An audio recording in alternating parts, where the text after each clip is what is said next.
ಮನೆಯಲ್ಲೇ ಕಮ್ಮಿ ಪದಾರ್ಥದಲ್ಲಿ ಗರಿ ಗರಿಯಾಗಿರುವಂಥ ನಿಪ್ಪಟ್ಟನ್ನ ಹೇಗೆ ಮಾಡೋದು ನೋಡೋಣ. ಮೊದಲಿಗೆ ನಾನಿಲ್ಲಿ ಒಂದು ಬೌಲಲ್ಲಿ ಒಂದು ಕಪ್ಪಷ್ಟು ನಾನು ನೀರನ್ನ ಬಿಸಿ ಮಾಡ್ಕೊಳ್ಳೋಕೆ ಇಟ್ಟಿದ್ದೀನಿ. ಅದಕ್ಕೆ 1 ಸ್ಪೂನಷ್ಟು ನಾನು ಉಪ್ಪನ್ನು ಹಾಕ್ಕೊತಾ ಇದ್ದೀನಿ. ಉಪ್ಪನ್ನ ನೀವು ಎಷ್ಟು ಬೇಕು ನೋಡಿಕೊಂಡು ಹಾಕೋಬೋದು. ಅದಾದಮೇಲೆ ನಾನು 1 ಸ್ಪೂನಷ್ಟು ತುಪ್ಪವನ್ನು ಹಾಕ್ಕೊತಾ ಇದ್ದೀನಿ. ತುಪ್ಪ ಏನಕ್ಕೆ ಅಂದರೆ ಸ್ವಲ್ಪ ಘಮ ಬರಲಿ, ಸ್ವಲ್ಪ ಟೇಸ್ಟ್ ಚೆನ್ನಾಗಿರುತ್ತೆ ಅಂತ. ಅದನ್ನು ಹಾಕೊಂಡಾದ್ಮೇಲೆ ತುಪ್ಪ ಎಲ್ಲ ಕ್ಲೀನಾಗಿ ಕರಗೋವರೆಗೂ ಹಾಗೆ ಬಿಟ್ಟು, ಇವಾಗ 1 ಕಪ್ ಆಗೋಷ್ಟು ಹಿಟ್ಟನ್ನು ನಾನು ಇಲ್ಲಿ ಹಾಕ್ಕೊತಾ ಇದ್ದೀನಿ. 1 ಕಪ್ಪಷ್ಟು ಅಲ್ಲ, ಸ್ವಲ್ಪ ಜಾಸ್ತಿನೇ ನಾನು ತೊಗೊಂಡಿದ್ದೀನಿ. ನಾನು ಸ್ವಲ್ಪ ಜಾಸ್ತಿ ಮಾಡೋಣ ಅಂತ ಅಂದ್ಕೊಂಡೆ. ಅದಕ್ಕೋಸ್ಕರ ಒಂದು ಚಿಕ್ಕ ಬೌಲಲ್ಲಿ 2 ಕಪ್ಪಷ್ಟು ನಾನು ಅಕ್ಕಿ ಹಿಟ್ಟು ತೊಗೊಂಡಿದ್ದೀನಿ. ಅಕ್ಕಿ ಹಿಟ್ಟು ಹಾಕ್ಕೊಂಡಾದ್ಮೇಲೆ ಹಾಗೆ ಅದನ್ನು ಸ್ವಲ್ಪ ಹೊತ್ತು ಬಿಡಿ. ಸ್ವಲ್ಪ ಹೊತ್ತು ಬಿಟ್ಟಾದಮೇಲೆ ಹಾಗೆ ಅದನ್ನು ನೀರಲ್ಲಿ ಮಿಕ್ಸ್ ಮಾಡ್ತಾ ಈ ಥರ ಇಷ್ಟು ಆಗೋವರೆಗೂ ಮಾಡಿದ್ರೆ ಸಾಕು. ಜಾಸ್ತಿ ನೀರು ಹಾಕಕ್ಕೆ ಹೋಗಬೇಡಿ.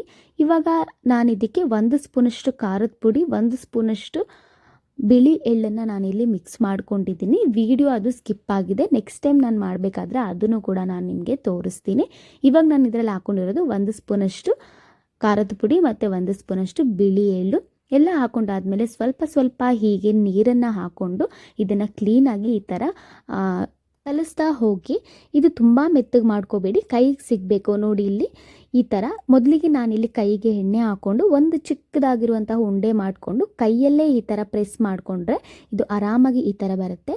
ಈ ಥರ ಚಿಕ್ಕದಾಗಿ ಎಲ್ಲ ಹೀಗೆ ಮಾಡಿ ಇಟ್ಕೊಂಡಿದ್ದೀನಿ. ಹೀಗೆ ಎಲ್ಲ ಮಾಡ್ಕೊಂಡಾದ್ಮೇಲೆ ಕಾದಿರುವಂಥ ಎಣ್ಣೆಯಲ್ಲಿ ನಾನು ಮಾಡಿಟ್ಟಿರುವಂಥದ್ದು ಒಂದೇ ಈ ಥರ ಬಿಡ್ತಾ ಹೋಗ್ತಾ ಇದ್ದೀನಿ. ಗ್ಯಾಸ್ನ ಮೀಡಿಯಮ್ ಆಗಿ ಉರಿ ಇಟ್ಕೊಂಡು ಇವಾಗ ನಾನು ಇದನ್ನು ಒಂದೊಂದೇ ಹೀಗೆ ಹಾಕ್ತಾ ಹೋಗ್ತಾ ಇದ್ದೀನಿ. ಇದು ನಿಧಾನವಾಗಿ ಉರಿ ಹಚ್ಕೊಂಡು ಮಾಡಿ, ನೀವು ತುಂಬಾ ಗರಿಯಾಗಿ ಬರುತ್ತೆ. ಮನೆಯಲ್ಲಿ ಮಕ್ಕಳಿಗಾಗಲಿ ದೊಡ್ಡವ್ರಿಗಾಗಲಿ ಎಲ್ಲರಿಗೂ ತುಂಬಾ ಇಷ್ಟ ಆಗುತ್ತೆ. ಈ ಥರ ಮಾಡಿಟ್ಕೊಂಡು ಬೇಳೆ ಸಾರು ಜೊತೆ ರಸಮ್ ಜೊತೆ ತಿನ್ನೋದ್ರಿಂದ ತುಂಬಾ ಚೆನ್ನಾಗಿರುತ್ತೆ. ಇವಾಗ ಅದನ್ನು ನಾನು ತಟ್ಟೆಯಲ್ಲಿ ಹಾಕ್ಕೊತಾ ಇದ್ದೀನಿ. ಸ್ವಲ್ಪ ಎಣ್ಣೆ ಎಲ್ಲ ಅದು ಡ್ರೈ ಆಗುತ್ತೆ. ಹೀಗೆ ನೋಡಿ ಎಷ್ಟು ಚೆನ್ನಾಗಿ ಬಂದಿದೆ, ಎಷ್ಟು ಗರಿಯಾಗಿ ಬಂದಿದೆ. ನಾನು ನಿಮಗೆ ತೋರಿಸ್ತೀನಿ ಹೇಗೆ ಬಂದಿದೆ ಅಂತ ಕೂಡ. ನೋಡಿ ಇಲ್ಲಿ ಎಷ್ಟು ಗರಿಯಾಗಿ, ಟೇಸ್ಟ್ ಕೂಡ ತುಂಬಾ ಚೆನ್ನಾಗಿರುತ್ತೆ. ನೀವು ಟ್ರೈ ಮಾಡಿ.